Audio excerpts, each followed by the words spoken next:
What if we told you that 90% of your current team would have to be completely different when you get to your next revenue milestone? The sad truth is most businesses outgrow their original team members, but few CEOs recognize the warning signs until it's too late. After our last episode, we got on a Telegram, our golden Telegram, and we were chatting about, so what do we think those different price points are for different team members? Like, how much would we be willing to pay for what level of team member? And I think we went to AI and asked AI as well. What are your thoughts? So I think there's definitely price points or investment levels in terms of the CEO investing in team at different levels to get a different result. Some people, you're just wanting them to be boots on the ground and getting stuff done. And then you also need to be prepared and aware that you need to pay a bit more for those strategic thinkers. Yeah, totally. We want to avoid the task ticking or overly heavy task ticking. We need some of that strategic stuff. I remember us jotting down some price points. What did we say? I think we said the task tickers we'd be prepared to pay, like us and the kind of clients we work for, up to kind of $40, maybe $50 at a push for a task ticker, but ideally, Yeah, it really depends on their skill level. So if they're more of a tech VA, then you're going to be expecting to pay closer to the $40. And some tech VAs who are really good and add in some strategy, you're going to start moving more into that $50 to $60 an hour. And then when it comes to those boots on the ground, maybe it's like copy and paste tasks, really, really simple tasks. I've actually been on teams where people are paying $9 an hour to people on that kind of level, all the way up to 25, 35, and then pushing up to the $40 an hour. But what I would also say is that when you've taken someone on and they've been with you for a year and they've learned a lot of new skills, or you've given them more and more responsibility, it's also fair to then relook at what you are paying them per hour. And if you've given them more responsibility because they are actually really good, proactive, they've been good at those tasks that they are ticking off, if you are up leveling them, then every year have a look at their hourly rate and say, is this still fair? And do they deserve a higher hourly rate now? you want to keep them and keep them happy. So paying them $19 maybe the next year might mean you keep them for an extra year or two instead of burning through them and then having to try and find the next unicorn. Yeah, exactly. Because it also takes a lot of training and a lot of hand holding when you have lower level team members. And it's not their fault, they just don't have the skills yet. So then that means you need to also take into account that you'll be paying a higher level team member, could be even somebody on 70 or 80 or $90 an hour, to then create training videos for them, step-by-step SOPs. Some of them are going to require links to everything and screenshots to everything because they just don't know how to do all of the tasks yet.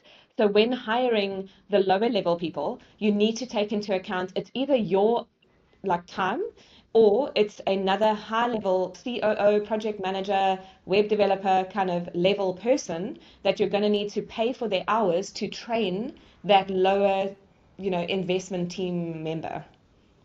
Yeah, totally. So the next level up, who are those people? What roles are they performing and what are we paying them?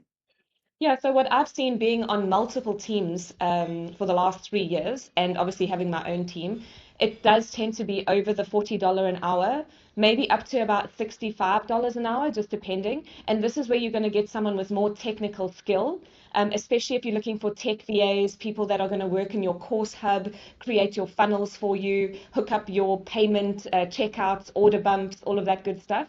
They are going to have a higher level of understanding.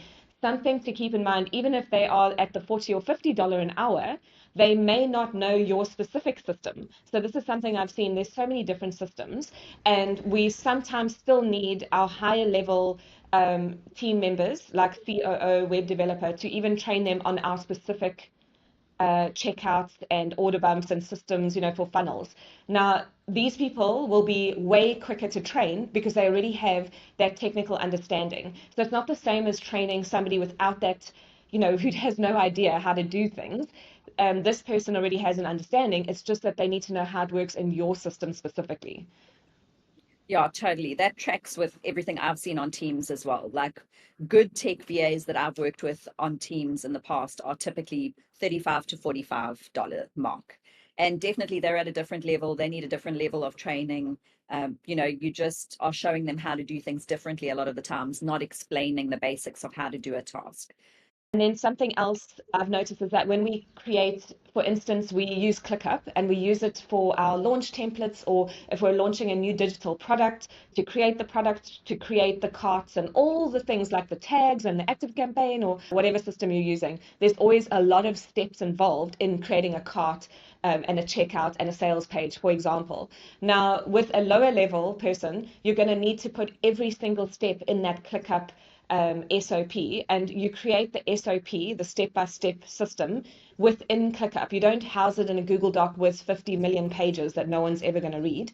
Side note, you house it in your project management system. So inside ClickUp, let's say we have, the steps to create a checkout, then you'd have subtasks or checklists and everything. Now, the lower level person is going to need a lot more subtasks and explanation. Whereas somebody higher level, you can just say, just create me that checkout with a 20% off discount that disappears on Sunday. They're going to know what to do. You don't always have to task out now the 25 steps that are included in doing that task. Yeah, totally. That's where scalability comes into play, and also just being able to spin stuff up quickly. Like every CEO we've worked with has been in that boat at some stage in their business where they've wanted to just spin up a new offer quickly, inspiration has struck or a download has arrived. Yeah. And now we need a That, new blah, blah, blah, blah, blah, blah.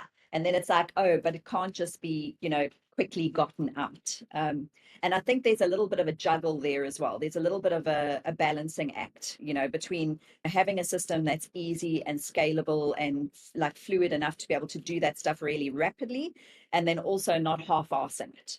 Like, yes, you want the full on, like, proper launch, follow all the steps, etc. But you also don't want every new idea to need a 3-month leeway, to implement. So there's definitely some balancing act. And I think having the right skills at the right level there is like key. I think often when we're dealing with the CEOs that are trying to push through to that kind of 7-figure level, that's where they start bringing on the strategic help that can help them kind of wrangle the juggernaut, as it were, to make it quicker for them to get these things through the pipeline. Because we've always got to juggle. We've got to have a balance between like having a lot of structure and having all the steps and having all the complexity, but also just being free, right, as business owners. I feel like that becomes even more obvious and more of a power struggle, or between the team and the CEO when it gets to a certain level. yeah, I think so, because entrepreneurs are naturally visionary and they have lots of ideas, although they'll always say, oh, we're scaling back and we want to focus on one thing. And how many times have we How heard many that? times have we heard that? And then it's like, oh, I have an idea for something new now. Like, I'm going to do a group program. I'm going to do a membership. I'm going to do a mastermind. And we've seen this. It's no one in particular. It's everybody, and including us. Yeah, totally. I was going to say, guilty as charged. So there's a really good book called Built to Sell, and in there he teaches one offer, one client, one checklist to deliver.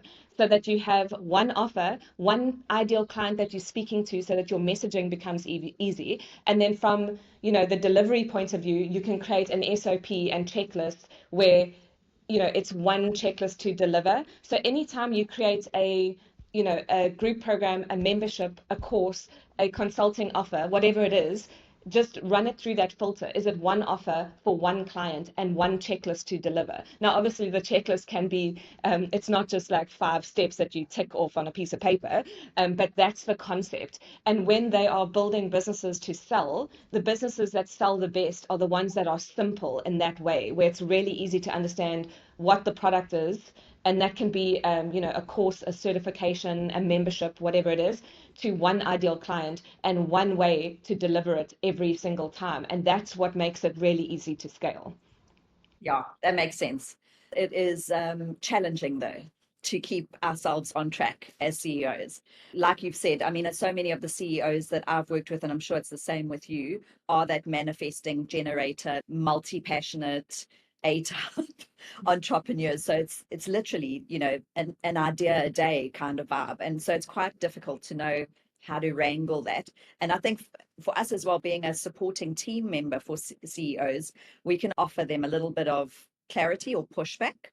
And that's often a role that we take on where it's like, hang on a second, but now we've strategized all this other stuff for this quarter. Which of these things now need to be deprioritized? Just kind of, you can't have it all, right? Yeah, exactly. And I think also what happens is people get so excited about creating their new product and the content of it. And we've had, in the past, some clients, they re-record their entire course or they record a course from scratch and they haven't even tested the market to see if it will sell. Sell it first and then create it as you go along, which is so hard for people to get their head around, especially if they haven't been in It the certainly online is. space for a long time.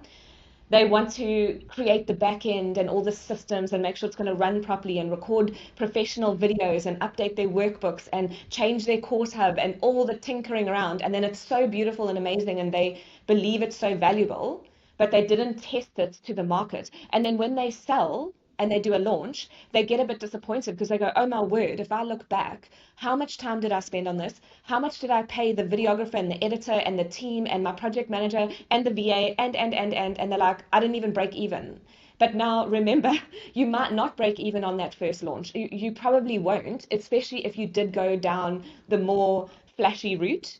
Whereas if you just sold it and then teach it on Zoom the first time, get feedback, and then maybe the second or third time you launch that program, then you can go down the let's record it and edit it and spend more time on it because now you've had feedback from actual people who are going through the program and you can tailor it and make it perfect for them so that the next time you launch, it's even more ideal for those people because they've given you the Yeah, feedback. yeah, I think that's where your higher paid team members come in as well, because those the kind of next two tiers we spoke about between $50 and $100 was your problem solvers kind of thing, and then from 100 up is really your strategic thinkers, Yeah. and that's where you really need your strategic thinkers are the ones that are going to tell you, don't be bloody stupid, do not record this, go and sell it. Like, no, absolutely not. That's what you're going to get from a strategic thinker. That's what you're going to get from a coach, a mentor, somebody higher level on your team, where you're not going to get that from, your problem solvers or your task takers. They're just going to say, yay, a new project, let's go, because they Yeah. love that. Yeah, exactly. And it's not up to them to make these big decisions in your business. At the end of the day, you are the CEO. You have to make those decisions. And then you could bring somebody on like a COO or a very experienced project manager, or you can hire a coach or consultant. A lot of what we end up doing is we kind of do both because we've done Yeah. consulting and coaching in the past. That's what I used to do. I was just coaching. I wasn't diving in and doing the project management and helping with copywriting and being COO. That's only something that I've done in the last 3 years. But it is super helpful because people need the practical, getting it done and managing the launch and managing the team as well. I found like there was a bit of a gap there because a lot of OBMs, like an online business manager, just don't have the experience and they actually don't know how to do a lot of the technical tasks themselves. So let's just define those different roles, right? Because I think a lot of the time people hire people as these roles and they're not exactly clear on what those roles are supposed to be. And so sometimes on team, we see people, earning an OBM rate, for example, and they're not really performing the function of an OBM on team, for just as an example. I've seen that in the past on teams. So let's give people the basics of like, who are these different team members? Like, what is a VA? What are the typical tasks a VA does? And then we'll work our way up the food chain. Yeah, so VA or tech VA, you might have a social media VA as well. They are just getting things done for whatever, promotion you have, or maybe operations or client care and that type of thing. They are not project managers. So a lot of VAs, even tech VAs, just they don't have the capacity for it because they need to come into your project management system. They need to see what they need to get done that day because they've probably got more than one client and they need to get Mm. on with it and just have all the assets ready, all the copy, all the images, context of what they need to do. And that is not the VA's role. That's the project manager's role. Totally. And then as we go up towards the more kind of problem solvers, let's say, so your problem solvers that you're paying a little bit more, they're going to think things through. They're going to actually solve things that maybe your VAs or even your tech VAs escalate up to them. So they're at the next level of support, but still not strategic thinkers. Now, what exactly is an OBM?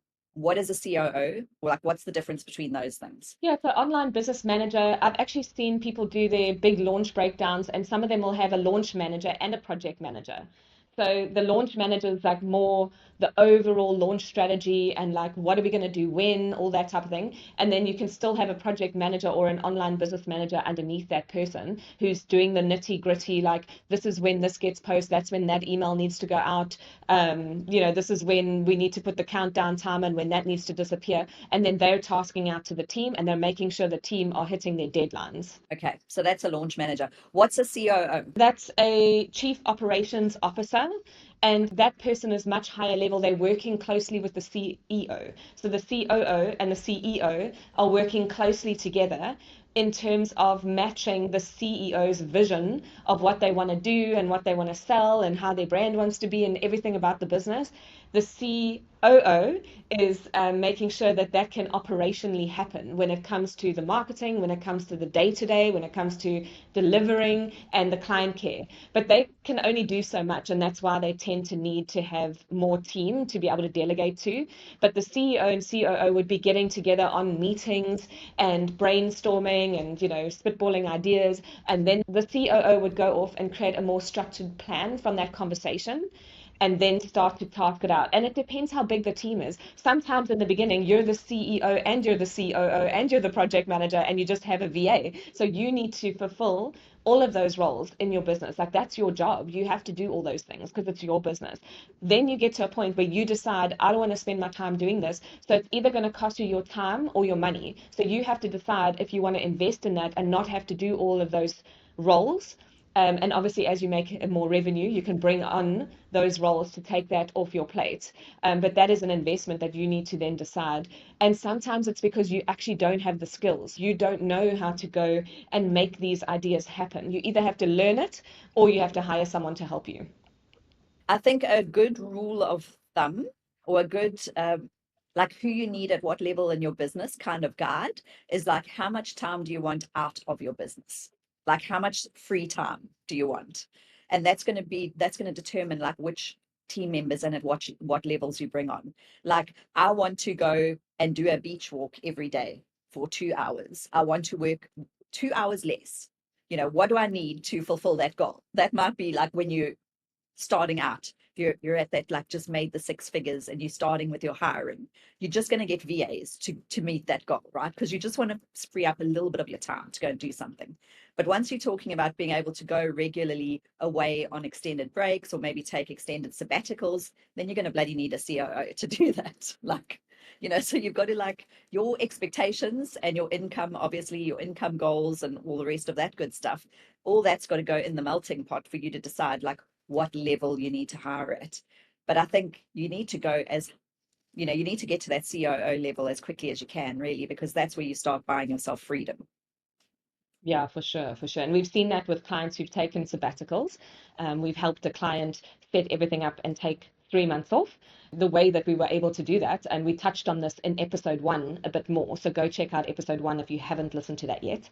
But yeah, we set everything up with a lot of trainings, SOPs, step by step, recurring tasks. We figured out what was needed to keep the business running while our client was on sabbatical. And then some of the other team members were able to run it without her, but they needed their guidance. They needed those, click up to become the project manager so that as you take a sabbatical, there's always going to be an income drop. You cannot expect the sales to be the same. They will not be the same when you are not there selling. But there could be some sales coming in that cover the team, that keeps your business ticking over. Your social media keeps going out. All the podcasts, for example, that you've recorded are going out. So it's not like you've disappeared off the face of the earth because you've gone on sabbatical.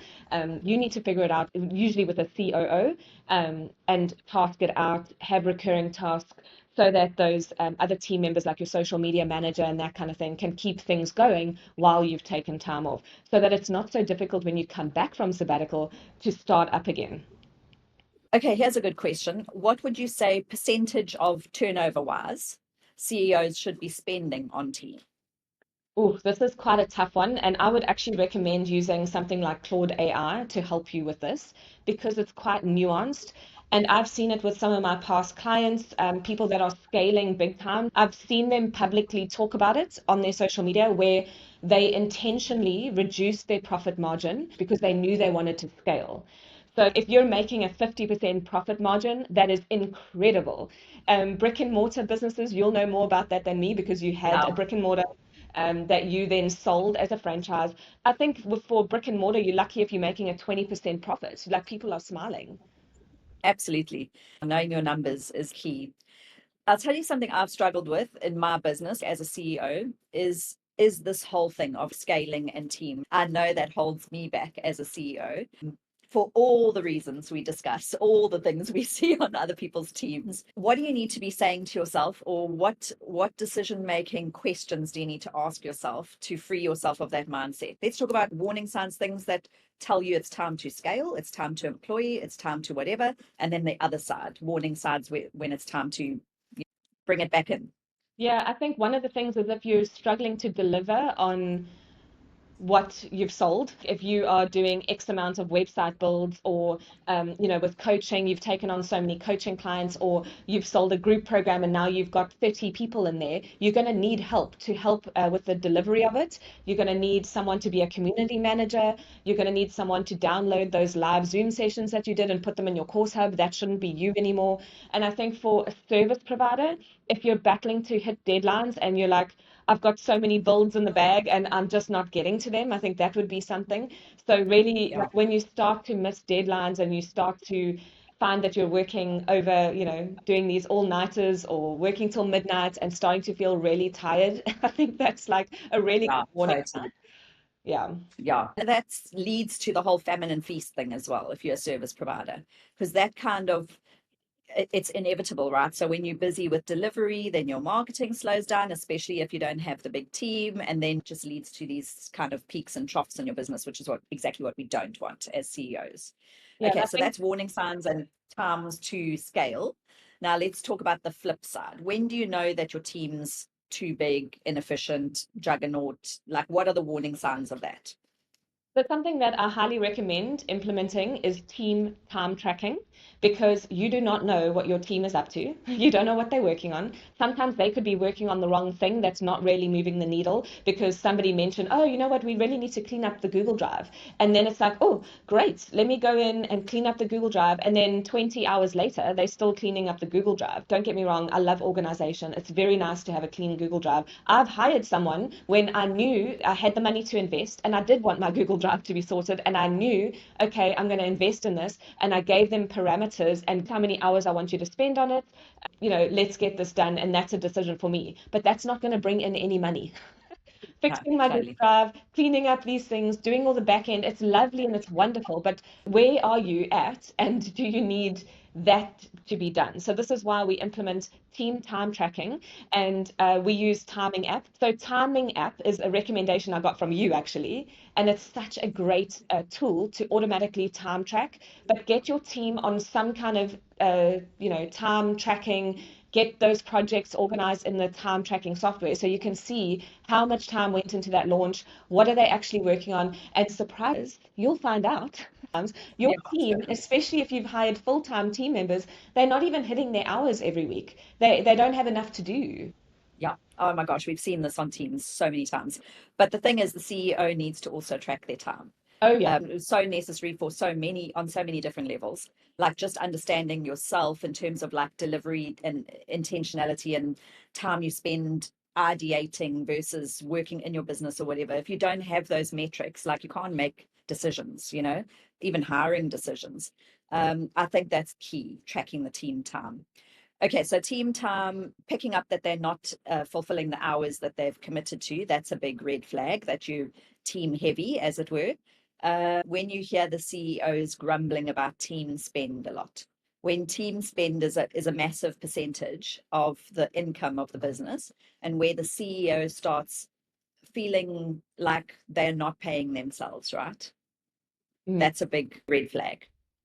Yeah, I think so. I think that sometimes people start to hire and then they get a bit of a bloated team, and then they focus a lot on the operations or delivery or recreating courses, and they kind of forget about the marketing, and they don't hire for the marketing. So they're not hiring a shit hot marketing manager or like as a marketing just who can actually help with the detail of how do you execute the strategy, like what does it look like, what's working right now, because I'm seeing a lot about what worked a year or two ago is not working anymore. So what is working now? You can't rely on what worked a year or two ago because people's buying behavior has changed.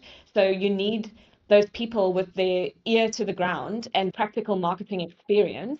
And I would like to see also like what are they producing? What results have they got? Do they understand launching? Do they understand online promotions? Do they have any idea about this before you do go, down a marketing manager or whatever route? Make sure it's the right person. It's really, really important. Yeah. But I do think the marketing sometimes gets dropped. So you start hiring for all the operations and delivery. So you've got a bloated team on that side, but you don't have the team doing the right things on the marketing side and sales. We see that a lot on teams for sure.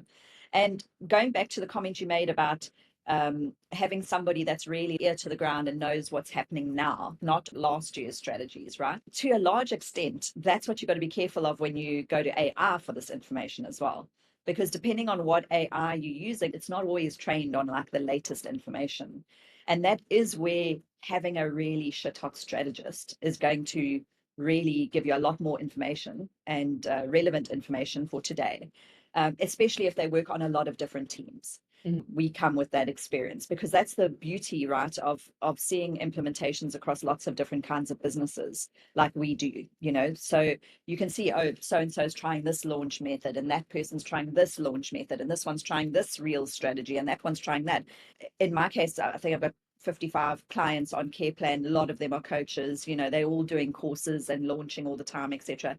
There's an underlying theme, right? Like a tone. Do you feel the change in the economy, in what works, and in how we market things, in what kind of marketing to do? Like you really pick up the trends really quickly when you've got that benefit of being a service provider to so many different businesses. And that's where hiring someone that's like a funnel strategist, like they just eat, sleep, breathe funnels, has so much value because that's what they're doing. They're mining data from dozens, in some cases hundreds of clients, and they're seeing these trends, purely a numbers game, which you as an individual CEO don't get.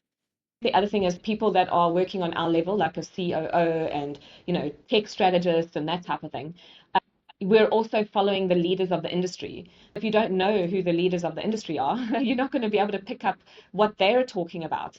They'll start slowly, and you'll start seeing a few posts, and people will start talking about it on their podcast, and then you're like, this is now a trend. Everybody's noticing that buyer behavior has changed, and I'm seeing a lot of that right now, where people are talking about, even things like having a short open to close cart, they're saying people need a longer time, have that cart open longer. Whereas before it was like, oh no, don't have it open too long because it's too long for them to make a decision. Now they're saying people need more time to make a decision. They want to talk to someone. They want to have a live chat on your website with a real person. They want to have videos from you, or they need to speak to someone. They need more reassurance because some people have been burned in the past. So there is a little bit of a trend of people aren't buying immediately when the cart opens. They're waiting till that last day when the cart closes because they've needed more time to chat to someone, to see the social proof, the testimonials. They want connection. They want to make sure that that person's going to really deliver on what they're promising. I see this a lot in funnels as well, like funnel strategy, etc. I mean, it's a silly example, but it's perfectly illustrates this. A few years ago, we said to people, for your opt-in pages, make sure your subscribe form is above the fold. Right there, people need to put their name and their email address and, click a button to get that thing, whatever they're opting in for. And we now know that that is not the strategy that works today. Today, you want a strategy where it's a button that leads them to a form on the same page or on a different page. And we know that the psychology behind that is micro yeses. So by clicking on that button, the person's saying, yes, I want it, and then it's taking them to the next step. And these little processes of micro yeses just help the conversion of the funnel. Things change constantly in the online world. And I think that's where having, really good strategists and really good technicians, like having people that are at the top of their game on your team is really key. When it comes to online, I mean, we are so blessed with online business because we can have that access. We are connected to incredible people, yourself, myself, that we can pull information from and get advice from, etc. I go back 20 years ago to a brick and mortar business, and that just wasn't how business worked. You needed to be a big shot to have access to the big shots, and the knowledge and whatever. But now we're not seeing that. In a way, it's really cool that it's not this hierarchy. It's not like the COOs and whatever. There's more equality, let's say. It's like brain power and chutzpah that puts you at their level, rather than like, who you work for or where you were born or where you studied or, what family you were born into or whatever. It's changed, right? The environment, especially when it comes to online. We value things differently. More of a level playing field, as I say. Something else I wanted to touch on is that, we've talked about the team members, and then there's the other level, which is coaches and consultants. And, some people use the word interchangeably, but, somebody that's going to consult or mentor or coach you on your business and give you all that information, people pay a premium for that. So people will pay $2,000 a month, $5,000 a month. I've seen people paying $10,000 a month, or for a VIP day. Those are around $18,000 for the day, because they are willing to pay for that knowledge, years and years of knowledge, and also coaching skills to help them get over their blocks and all that kind of thing. Now, what's unique with us is that because I've done coaching and consulting, and you have naturally consulted people. When you hire us as a team and as part of your team, you're actually getting the coach included. So you're getting our coaching and the consulting that you would normally go off and pay $2,000, $5,000, $10,000 a month for that kind of support, and they're not doing any implementation. Your team needs to implement. They're not implementing. Totally. I mean, the amount of knowledge we have between us is just like, it's insane. It's absolutely insane. There's that saying, who is it that's quoted as saying, to be an expert at anything, you need to do 10,000 hours. Like, it's way beyond that, what we've spent, over the last 10 years of being involved in online businesses. It's like nuts. And now with AI, even more so, and oh, gosh, just the plethora of information that's available online is incredible. But that can also be a bad thing, because there's so much, like, how do you sift through all the rubbish to find the gems? So again, that's where you need somebody that's done a lot of implementation as well, not just talking. And they can really kind of sift through the chaff, as it were, and find the gold nuggets and have real world things to implement. Talking about coaching and implementing, we've had this discussion before. I definitely think it's a trend at the moment that let's say traditional coaching, or the traditional models of coaching, are maybe nearing the end of their heyday, as it were. They're kind of going off the bubble a little bit. And I'm seeing other sorts of businesses coming in. And the general feel out there is that people are no longer prepared to invest as much in education. Up until now, it's been all about education. Like, if you could sell education, coaching, whatever, it was gold. Everybody was paying for that. But now there's a bit of hesitancy. I'm seeing that in a lot of my clients' businesses. There's definitely hesitancy with paying for education. It seems that people are more interested in paying for implementation or paying for results, like transformation. Like, that's really what you need to be selling today, rather than just selling a coaching program. Would you agree with that? Yeah, I think that they want something really tangible, really practical. How do I actually do this thing versus just being told about it and talking about, like, kind of the coaches where it's like, you pay to be in my energy and then you feel amazing and you go off and do stuff. That's nice. But there's a lot of people that weren't really able to get the results from that type of coaching, although it made them feel great at the time. Even Tony Robbins talks about it in the Netflix documentary, like the percentage of people that actually go off and do it, even after his events, is a small amount. So then people keep coming back for the buzz. The other thing that I'm seeing that's still selling really well is a certification program, because it's tangible. It's like, I'm going to learn how to be this thing and I'm going to walk away with a certification. It's not that easy to do. I'm going to have a lot of support along the way, and I'm going to have to, it's like completing, quizzes and tests, and you've got to do stuff to get that certification. And I think that's quite a good motivator, and it feels more tangible because you walk away with the certification. One of my clients created one for brand photography, to become a certified brand photographer, like personal brand photography. Jordan Duval created that, and that sold really well because people then could use her exact system, her processes, her way to find, the right venue for your shoots, how to put the shot list together, how to create, a practical guide for the day, how to put the team together. And so you can walk away with knowing exactly how Jordan puts together her brand shoots because she was a creative director. So she's been working on doing photo shoots for movies and all sorts of things. So it's not just a personal branding shoot that, anyone can knock out and, you can use a few of the pictures. This was like, I want to learn how to do it like Jordan does. And so for that, you can also charge more because they walk away being certified in her exact process, and they can use her templates. They can legally walk away with that because that's included in the certification. And I think memberships are still doing pretty well from my experience and what is working for clients, especially like lower cost memberships to medium cost memberships, not necessarily super cheapy. I mean, the cheapy ones do really well as well.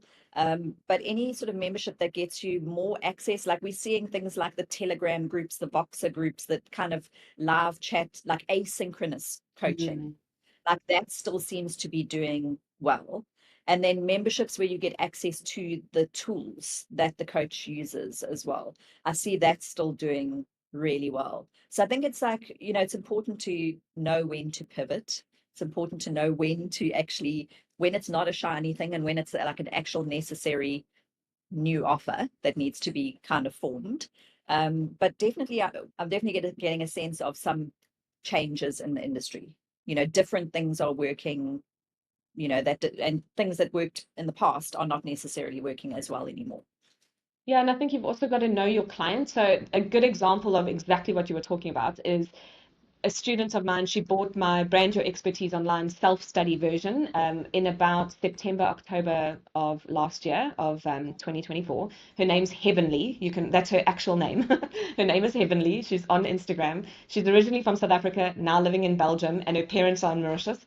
And she first, bought my program, learned how to create an offer, learned how to do a launch, did it as a course. Now she teaches people how to become a social media agency, how to outsource all of the work and run the agency and scale a social media agency and charge in dollars. And her ideal client is in South Africa because she was South African and now she's like able to work overseas and charge in dollars. So it's like quite a dream of a lot of people here because they can leverage the currency. And so she launched it as a course. It did pretty well. I think she had like a $3,500 launch on her first launch. But then she listened to her ideal client. She listened to what people were telling her. And because they were in South Africa and they needed to invest in dollars, it actually made more sense. Rather than selling a $500 to $900 course, she changed it into a membership. And so now she sells, I think, a $47 a month membership. And guess what? She's making like $7,000 a month on recurring revenue. Yeah. And she still launches it in exactly the same way. She still does like a 4-day challenge launch with a masterclass, open to close cart every couple of months, but she fills the membership every time instead of having to sell a course that's a one and done. So every time she launches, she gets more people into the membership, and she listens to her ideal client who are in South Africa who maybe couldn't afford the investment for $500 to $1,000 was too much for them, but they can do $47 a month, even in rands. And who doesn't love a monthly recurring revenue model? Like I just love a monthly recurring revenue model. That was really what changed my business, made my business much more stable, much more successful, was when I like actively started pursuing the more monthly recurring revenue model. For sure. That's all I want to do in my business. I don't like the one-off stuff at all. Like not at all anymore. I think you've done it for so long, and there's a place for it for sure if you want to bring in a pop of income. But you touched on it earlier, and it's your care plans for the websites. So it's the hosting and the support on the website, in case people don't know what you meant about care plan. And then that way as well, when you have the monthly recurring revenue, it makes it much easier bringing this all back to team when okay, I'm making $7,000 a month or $10,000 a month monthly recurring revenue. Then you can say, okay, cool, now I can spend $1,000 a month on a really good VA to support, the support tickets that come in, maybe you've got to do updates, run updates on the sites that are hosted with you. You could have a VA do that. You can have them sift through your inbox and organize that. You could have them help with your social media to keep your marketing. But when you know what the monthly recurring revenue is, it makes it way easier to make a decision about, right, if I'm making, $10,000 a month, I'm happy to spend $1,000 a month on a VA to help me. Absolutely. Yeah, absolutely. Yeah, that was really the key for me. And that's when I grew my team, was exactly when that started happening in my business. Yeah, I love that. Okay, so let's talk a little bit about pricing psychology, because this is huge, not only as the CEO in terms of hiring and how you feel about the team members you're hiring and what you're paying them, etc., but also in terms of your offers and what you market to, your audience and how they feel. So we know, for example, this is another one of the things that we know today, 2025 in funnels, that free offers are not how you want to build your list. Because when people don't pay anything, they don't take it seriously, they don't value it. I mean, we've done this ourselves time and time again. We've seen clients do it time and time again, where you've got incredible free offers like a masterclass, a training, whatever the case is, and it's completely free. And all you have to do is, sign up, and then you can watch this masterclass or get this PDF or whatever the case is. And people don't pay for it. They don't value it. They don't use it. They don't implement it. You may as well just not even bother. And you build your list with just free people that want stuff for free. They're never going to buy anything in your business. So that model is dead, like dead. I don't recommend free opt-ins at all. Definitely what works better is when people have to pay something. And it doesn't have to be a huge amount. You can start with a low ticket thing. So instead of having a free opt-in, have a low ticket opt-in or whatever the case is. It can be dirt cheap. It can be $7 or whatever. But when people pay for something, they tend to actually at least check it out and use it. And you then building your list with people who have already put money on the table, and we know that they are ready to invest. So from the like, your offers and what you offer and whatever, that's a nugget for sure that we're sharing. But also in terms of team, I think there's something to be said, like being a CEO and then hiring someone at a top level, like that up levels you as a CEO and your business, I think. What do you think? Yeah, I think that I would say with the offers, with the freebie versus a low ticket, definitely, or a paid offer for your list building, it does need to be very low ticket because you still want to be able to build the list. So I am seeing a trend of people charging for their, like, let's say it's a 5-day challenge or a 5-day masterclass or whatever, $7. Or the same thing, like you say, it's a lower ticket class. I've seen people also go up to about $97, but you're going to get way less people on there. So it's a bit of a balance, and I think you need to test it with your audience. Like for instance, this client that I spoke about with Heavenly, maybe with her South African audience, it still works to have a challenge that's free, and then they're coming into a membership. So I would add a caveat there, test it, always test it and just see, because everybody's audience is slightly different. I think if your audience is a little bit more advanced, like, people like us, I don't think you and I would sign up for a free thing. Like, it's very rare that we're going to spend our time on anything that's free, like a free challenge or anything, because we're further along, we're at a higher level. I'd rather pay something for something I know is going to be valuable, and then they can make an offer. That's fine. So I do think it sometimes there's a bit of nuance in there, and definitely test it. And then, test out that $7 offer for a masterclass or a challenge. And then that way, it's going to pay for your ad cost. You're also going to get a much higher show up rate if people have paid. But then do make sure that you're giving value versus just a sell webinar. Don't charge people and then you're not even giving them any value. So I think there does, yeah, like people are more discerning and they do expect to see value. Otherwise, they're just going to bounce and they're going to be like, well, this was crap, so why would I spend money with you? 100%. Yeah, with the low ticket stuff, I think they generally recommend, like, you want to like really wow people with low ticket, because the vibe right after the low ticket thing is normally you upselling them into a higher value offer.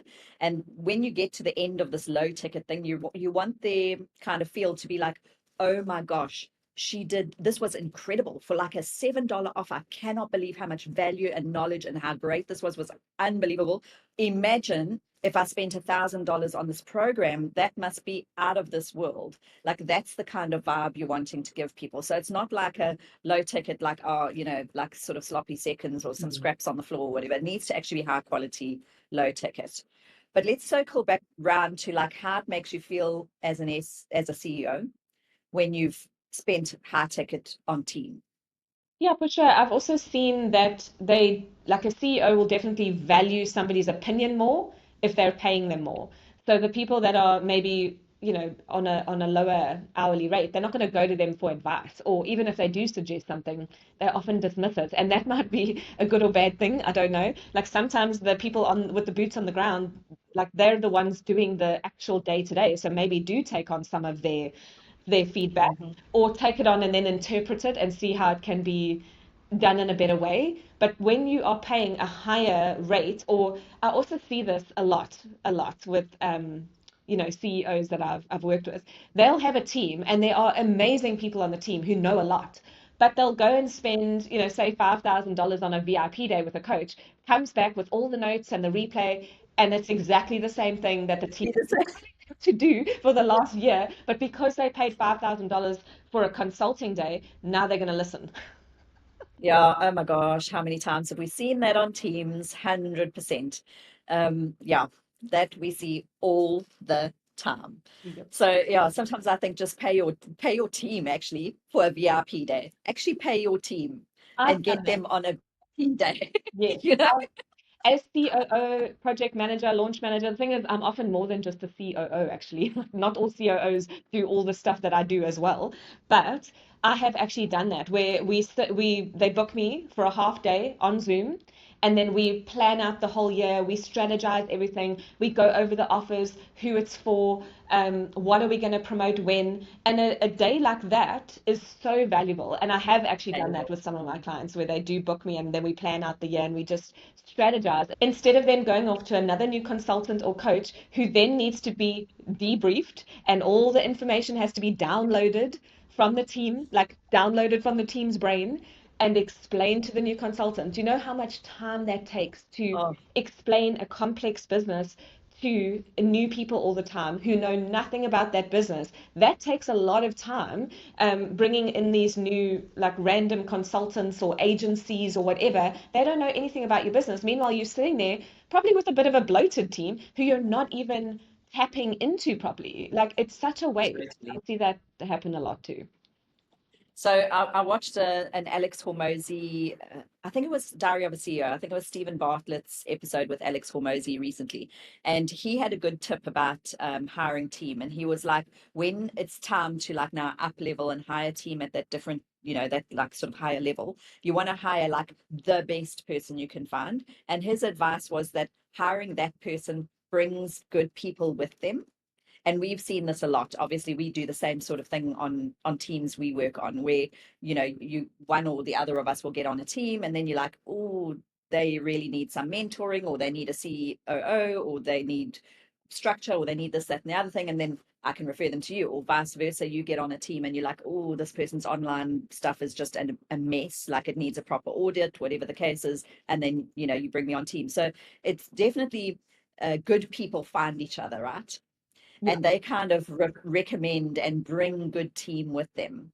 So his advice was like, just hire excellent people, and then those excellent people bring in more excellent people. Yeah. And often you end up getting rid of some of your old team over time, because I think that team also sometimes realizes, as you obviously grow through the different stages, there's different levels, let's say, of ability, and the business just outgrows them sometimes, and then they feel out right, in terms of the team. Like they don't feel like, they feel like a bit of an outsider. Now there's all these like incredible high level people all speaking the same language and getting excited about stuff, and they're like not quite on the same wavelength. And so I think over time, naturally, you just find those other team members kind of floating off to other clients, and then so your business kind of escalates. How do you know when it's time to get rid of a team member? We didn't discuss that. Like what are the big time, like when you need to get rid of a specific level of team or a specific kind of team member? Yeah, and I also listened to that episode with Alex Hormozy, on Diary of a CEO, and yeah, he was also saying it's like those team members don't tolerate the like people not coming Yeah, to the party, and that it's so frustrating when you are trying to launch or promo or do something, and then other people are dragging their feet, they're missing deadlines, they're not bringing any ideas. It's like they just can't work together. And definitely, I've even thought like I literally have an agency in all the people that I know, like in the world-class team members that I know, from web developers to anything from doing the brand shoots to doing graphics to tech, everything like that. It's like we have a mini agency anyway, but yeah, that's a side note. totally. I think when a team member affects morale or productivity is like a big red flag for me. That's a big, I mean, we in the first episode we also spoke about how, protective we are of our energy and our mindset and whatever. For me, that as a CEO, that's just something I cannot and don't tolerate, is like if a team member isn't on the same wavelength, like if somebody isn't like positive and motivated, like that's a not compute for me. Like we just are not speaking the same language at all. And I need to be on the same language as the team I'm working with. Yeah, like if they're always on a Debbie Downer, everything's always negative. They're not solutions focused or forward focused. They're always talking about what didn't work and what might not work and like all the negativity. It can be hard to work with that. The other thing that is really hard that you can't really train is that personality or the attitude. So I would often rather work with someone with a really good attitude, bright-eyed and bushy-tailed, especially if they're a junior team member. I would rather work with them and be able to show them, hey, this is how you do it. And then they tried and they came back and I gave them some feedback and now they know how to do it because we've created a training video with step by step. And then they're excited and they're like, wow, I learned something new today. Like people on our level, we actually enjoy teaching as long as like the Yeah, person will go and implement it and have a positive attitude about it. totally. And I think there's okay. So let's drop some possible future episodes. In fact, maybe the next episode we need to do an AI episode. We need to do a bit of a deep dive on AI. Hmm. And I think that's one of the key things is like how can AI really help us to onboard team members, because that's huge. I mean, the stuff that we're doing with AI now is just incredible in the businesses we are working in. So I think we should probably do our next episode on AI. Yeah, Because yeah. I agree, if you get somebody that's bright-eyed and bushy-tailed, you can teach, that's a teachable person. Mm. As long as they're keen and teachable, teaching someone's the easiest thing in the world, to us. So yeah, if as long as the attitude is good, exactly like you said. Yeah. Bad attitude, no. I'd say like constantly making errors, like especially in lower level team members, they need to be accurate and fastidious and checking things, because you don't want to have to be checking every little task that they're doing. So if they're really error prone and not very attention to detail, I'd say that's somebody that needs to mosey on out of your business, because that's not actually helping you. Yeah, I would say those are the two worst things. They're like if they're a morale killer in your team, go. Debbie Downers, go. And just, yeah, not teachable is a big thing for me. Mm. So you almost need to hire just based on personality. Like the ability, like as long as they're not idiots, you can teach. Don't Okay, I hire say that, is idiots. that don't hire an idiot. That's all we needed to say. I don't know why we were talking for an hour. Don't hire idiots. That's it. That's the lesson from today. All right, I think we've got enough for this episode. Amazing.